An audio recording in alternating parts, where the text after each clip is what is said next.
नमस्कार दोस्तों, मैं चंद्र प्रकाश यादव और आज फिर से उपस्थित हूं आपके समक्ष एक नए वीडियो के साथ। दोस्तों, सहारा का लेकर के जो एजेंडा चल रहा हूं, सहारा निवेशकों के लिए, सहारा कार्यकर्ताओं के लिए जो बहुत बड़ी पीड़ा है पूरे देश में। आज अगर आज़ाद भारत के बाद सबसे बड़ी कोई समस्या है तो ये सबसे बड़ी त्रासदी है सहारा का विवाद, जिसमें करोड़ों करोड़ों लोग, मतलब 13 करोड़ से ज़्यादा लोग परेशान हैं और लगभग 15 लाख लोग अपने रोजगार को खो चुके हैं। आज उनकी पीड़ा जो है, इतनी बड़ी त्रासदी है, लेकिन कोई भी मीडिया प्रश्न उठाने से डरती है। क्या कारण है? ऐसा तो कहा जाता है, माना जाता है कि मीडिया देश का चौथा स्तंभ है जो हर एक समस्याओं को उजागर करता है और उस पर एक्शन भी होता है। लोगों को, हमारे जो सांसद हैं, चाहे राज्यसभा में हो, लोकसभा में हो या फिर विधानसभा के जो लोग हैं, उनको उस चीज़ का जब प्रश्न आता है, समस्या के संज्ञान में आती है, तो उस प्रश्न को, उस समस्या को ऐसे पटल पर जाकर के रखते हैं, चाहे लोकसभा में या विधानसभा या राज्यसभा में, जिससे उनका निराकरण हो सके। लेकिन आज यह मुद्दा इतने लंबे समय से चलता आ रहा है, इस पर किसी का ध्यान नहीं आ रहा है। ऐसा क्या कारण है? वैसे तो हम लोग चुनते हैं, जनता चुनती है, जो भी लोग चुन के आते हैं, जनता अपना उम्मीदवार चुनती है, अपना जनप्रतिनिधि चुनता है कि कल को हमें कोई समस्या होगी, हमारे हित के लिए बात रखेंगे, हमें रक्षा प्रदान करेंगे, हमें सुरक्षा देंगे, हमें हर न्याय दिलाएंगे। उसके लिए जनता इन सभी सांसदों को, विधायकों को चुना जाता है।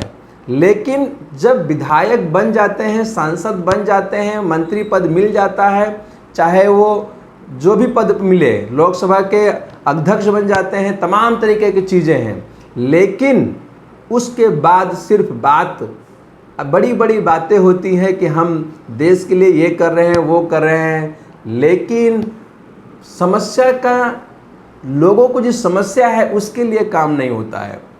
आज हम बात कर रहे हैं जो सहारा इंडिया परिवार के लोग परेशान हैं, उनके लिए ये परेशानी बहुत ही लंबे समय से चलती आ रही है और भाजपा का 2 सत्र इस सरकार रह चुकी, उस दरमियान ये तीसरा सत्र उनके शासनकाल है, फिर भी अभी भी जो है संज्ञान में नहीं लिया जा रहा है। आज नरेंद्र मोदी साहब जो बहुत बड़े लीडर माने जाते हैं देश के, और इंटरनेशनल लेवल पर भी बड़े छवि है, जो बहुत ज़्यादा उनको चाहते भी हैं लोग, सारी चीज़ें हैं, बहुत बड़ा एक तरीके का दबदबा भी है, लेकिन देश विदेश में जा कर के बहुत बड़ी अच्छी अच्छी बातें भी करते हैं। लेकिन आज तीसरा टर्म में वो फिर से हमारे देश के प्रधानमंत्री बने हैं, लेकिन सहारा से संबंधित एक भी शब्द अभी तक नहीं बोले। ऐसा क्या कारण है? क्यों नहीं बोले? इतनी बड़ी समस्या, इतना बड़ा ज्ञापन दिया जा रहा है, बार बार विरोध किया जा रहा है, बार बार मेल किया जा रहा है, ट्वीट किया जा रहा है। देश के सारे जितने भी सांसद हैं, 543 सांसद वर्तमान लोकसभा में हैं, सभी सांसदों को लगभग सबको ज्ञापन कईयों बार दिया जा चुका है। लेकिन इतना सब करने के बाद भी केवल अगर किसी ने लोकसभा के अंदर में प्रश्न तत्काल में भी, जल्दी में, जुलाई में माह में नया सत्र चालू होने पर किसी ने रखा है, तो सिर्फ 2 सांसदों ने हम अपने मुद्दे को, हमारी समस्याओं को, 13 करोड़ की समस्याओं को, लोगों की समस्याओं को रखा है, जिसमें से हैं एक पप्पू यादव जी और दूसरे हैं सुदामा प्रसाद जी। मैं इन दोनों सांसदों को बहुत बहुत धन्यवाद करता हूं कि आपने जिगर किया, आपने इतना साहस किया कि इस मुद्दे को उठाया। बाकी जितने भी सांसद हैं क्या कर रहे हैं? आखिर आप लोग चुप क्यों बैठे हैं? क्या कारण है जो आप संसद के पटल पर इस समस्याओं को रखते नहीं हैं? आप लोगों को बार बार ज्ञापन देते आए हैं, बार बार हम लोग अपनी समस्याओं से अवगत कराते आए हैं। 13 लाख लोग, करोड़ लोग परेशान हैं। और लगभग 15 लाख लोग बेरोजगार हो गए हैं। अगर एक परिवार के अंदर में 5 सदस्य माने तो 65 लाख लोग आज उनका चूल्हा निवाला छीन लिया है। क्या कारण है? ऐसी क्या चीज़ें हैं जो आप सभी इसको प्रश्न को उठाते नहीं हैं? ये पूरा हिंदुस्तान पूछना चाहता है। ऐसी क्या वजह है? आपका मुंह क्यों बंद है?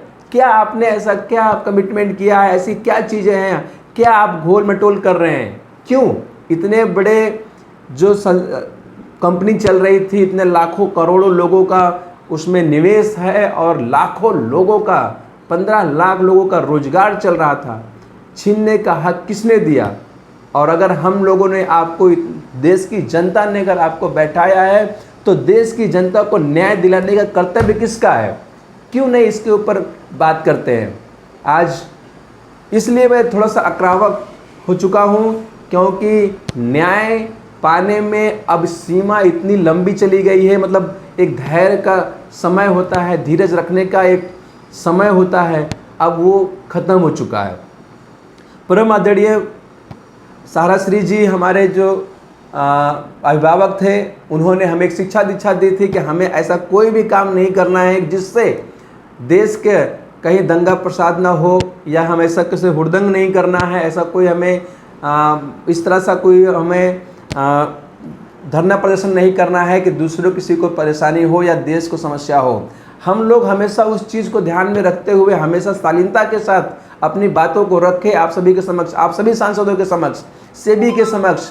यहाँ तक कि माननीय ओम बिरला साहब जी, इससे पहले भी सत्र में वो लोकसभा के सभा अध्यक्ष थे और इस वक्त भी है, उनके समक्ष भी रखा गया। आदरणीय अमित शाह जी को कितनी बार ज्ञापन दिया गया, लेकिन अभी भी उन्होंने तो आश्वासन भी दिया, एक पोर्टल लॉन्च किया जिसका पूरी तरह से निष्फल रहा है। पता नहीं पोर्टल लाने का मकसद क्या था, क्यों उससे इतना जटिल बना दिया गया है जिससे किसी का भुगतान होना संभव ही नहीं है। हम हमेशा यही कह रहे हैं कि पोर्टल से भुगतान संभव नहीं है, आप ब्रांचों के माध्यम से भुगतान की व्यवस्था कराएं, क्योंकि जमाकर्ता जो है, कार्यकर्ता वहाँ जानता है, एक दूसरे को जानते हैं। अगर आपको ऐसा है लगता है तो आप ब्रांच के ऊपर में CRCS के अधिकारी को नियुक्त कर दिया जाए, हमारा सर्टिफिकेट मतलब निवेशकों का सर्टिफिकेट वहाँ जमा करो, KYC लीजिए और तुरंत भुगतान कीजिए। किसी प्रकार का ऑनलाइन और इस तरह में तमाम तरीके की चीज़ों की ज़रूरत नहीं है, क्योंकि उससे भुगतान तो मिल ही नहीं रहा है। जो 10 कुछ पैसा बचा था 100-200 रुपया, वो भी बार बार आप पोर्टल पर अप्लाई करने पर सब खर्च करना देना पड़ रहा है, और उसके बाद भी मिलता है तो सिर्फ डेफिशिएंसी। माननीय अमित शाह आज देश के मतलब सब लीडरों के अंदर में, नेता के अंदर में सेकंड नंबर के लीडर हैं। आज गृह मंत्री, सहकारिता मंत्रालय उनके पास में है, हम उनका आदर करते हैं, लेकिन आपकी बातों का सर क्या असर है? पिछला 1 साल हो गए, 1 साल मतलब आपने लॉन्च किया था 18 जुलाई 2023 को पोर्टल लॉन्च किया था, और आपके माध्यम से बात कहा गया था, बताई गई थी कि अगले 45 दिन के अंदर में सबका भुगतान मतलब अप्लाई करेंगे ऑनलाइन और 45 डेज़ के अंदर में आपको भुगतान मिल जाएगा। आज 1 साल हो गया है। 5,000 करोड़ रुपया सेबी के अकाउंट से CRCS के अकाउंट में लिया गया पेमेंट का भुगतान करने के लिए, और वो उसका समय सीमा था कि 6 महीने में भुगतान कर दिया जाएगा। आज 6 महीने की जगह पे 1 साल हो गया। कितना भुगतान हुआ? जितना तो महोदय आपके माध्यम से, पोर्टल के माध्यम से भुगतान नहीं हुआ, उससे ज़्यादा तो खर्च कर दिया गया। ऐसे बंदरबाट क्यों किया जा रहा है? इसलिए अब हम लोग आपसे और माननीय सुप्रीम कोर्ट से भी यही अनुरोध करते हैं कि आपका फिर से तारीख पड़ा है। 2 बार आपका माननीय सुप्रीम कोर्ट में ऐसा समय आया था कि जहां फाइनल जजमेंट आने की उम्मीद थी, वो पोस्टपोन करते करते 1-1 साल के लिए पोस्टपोन किया गया। ये फिर से तीसरी बार समय आया है, जो सितंबर में 3, 4, 5 तारीख को है। अब उम्मीद करते हैं कि ये फाइनल जजमेंट होगा और 13 करोड़ लोगों को एक साथ न्याय मिल जाएगा। अगर न्याय नहीं मिलता है तो अब हम मजबूर हैं, और जब इंसान मजबूर होता है तो कुछ भी करने के लिए तैयार होता है। अब हमें रोड पे उतरना हमारा मजबूरी है, रोड पर उतर के अपने हम जो हक है उसकी लड़ाई लड़ेंगे और जितने भी नेता हैं सबका विरोध करेंगे। क्योंकि जब हमारे समस्याओं को सुना ही नहीं जाएगा तो हम क्या करें, कब तक धैर्य रखें, कब तक शालीनता के साथ आपके साथ पेश आएँ, कब तक हम इंतजार करें न्याय पाने के लिए। कितने लोग, 5000 कार्यकर्ता से ज़्यादा लोगों की डेथ हो गई है, न जाने कितने निवेशकों की डेथ हो गई है, पैसा नहीं मिला, उनके उपचार के लिए पैसा नहीं मिला, उनके बेटे की शादी के लिए पैसा नहीं मिला, उनके बच्चों की पढ़ाई के लिए पैसा नहीं मिला। ये सब आप लोगों को समस्या दिखाई नहीं दे रही है, क्यों आंखें बंद हैं? क्यों माननीय मोदी साहब की आंखें क्यों बंद हैं? क्यों आप कुछ भी नहीं बोलते हैं? क्यों इसको निराकरण फास्ट नहीं करते हैं? ऐसे तो आपने बहुत अच्छे डिसीजन लिए हैं, उसकी हम सराहना करते हैं, लेकिन इस विषय में आप क्यों चुप हैं?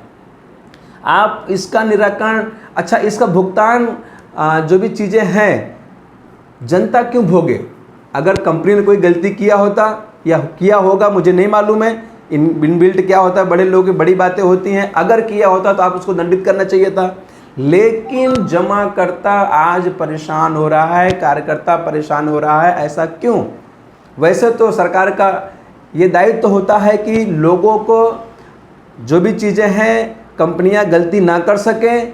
आपकी एजेंसी क्या कर रही थी? अगर गलती हुई हो तो, वैसे तो अभी तक गलती साबित नहीं हुई है कि गलती किया है, लेकिन अगर गलती की थी तो आपकी एजेंसी क्या काम कर रही थी? क्या उन पर प्रश्नवाची चिन्ह बनता है?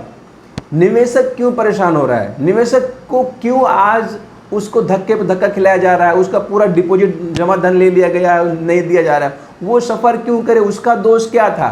उसका दोष ये था कि उसने निवेश किया, आपने लाइसेंस दिया, आप क्या कर रहे थे? आपका ऑडिट का डिपार्टमेंट क्या कर रहा था? जो भी चीज़ें हैं, निवेशक को तत्काल लाभ जो है उसका लाभ मिलना चाहिए, उसका जो भी समस्या हल करना चाहिए, सारी समस्याओं को हल करके और इसको फिर से व्यवस्थित किया जा सकता है। कोई भी चीज़ हो, अगर कोई गलती कर देता है, गलती भी किया हो, तो क्या मर्डर कर दिया जाए 13 करोड़ लोगों का एक साथ? या एक साथ सबको बोल दीजिए भाई सभी जो है आत्मदाह कर ले, जो भी कुछ कर लें? ऐसी मजबूरी पे क्यों ला रहे हैं आप? जो भी अगर गलती है उसको दंडित, नियम के अनुसार दंडित किया जाए और जितने भी जमाकर्ता हैं, कार्यकर्ता हैं, उनको वापस उनका जो भुगतान है वो दिया जाए, कमीशन दिया जाए, उनका डिपॉजिट का रिटर्न दिया जाए ब्याज के साथ, और उनको वापस उनका व्यवसाय को भी देखा जाए। ऐसा नहीं है, कोई ऐसी समस्या नहीं है जिसका समाधान नहीं निकला है, और न्यायपालिका भी उसमें इतने ही दोषी मैं मानता हूँ, क्योंकि न्याय पाने में जब वर्षों वर्ष लग जाए, इतने करोड़ों लाखों लोग, हजारों लोग मर जाएं, तो ऐसे न्याय का क्या मतलब?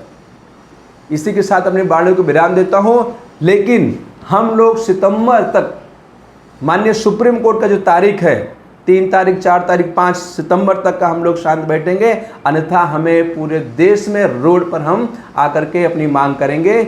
इसकी जिम्मेदार कोई होगा तो मौजूदा सरकार होगी, न्यायपालिका खुद होगा, क्योंकि इतने लाखों लोग मर चुके हैं। अब हम ज़्यादा, इससे अच्छा में एक ही बार आप बता दीजिए जो क्या करना है।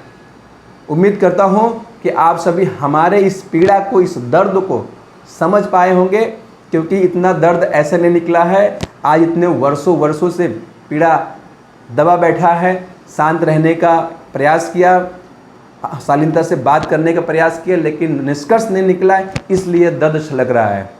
हमारी बातों को अन्यथा मत लीजिए, लेकिन इस बात को, आप समस्या को जल्दी से जल्दी निराकरण करिए, अन्यथा अब हम रोड पर उतरने के लिए तैयार हैं। इसी के साथ अपनी वाणी को विराम देता हूँ। थैंक यू, नमस्कार।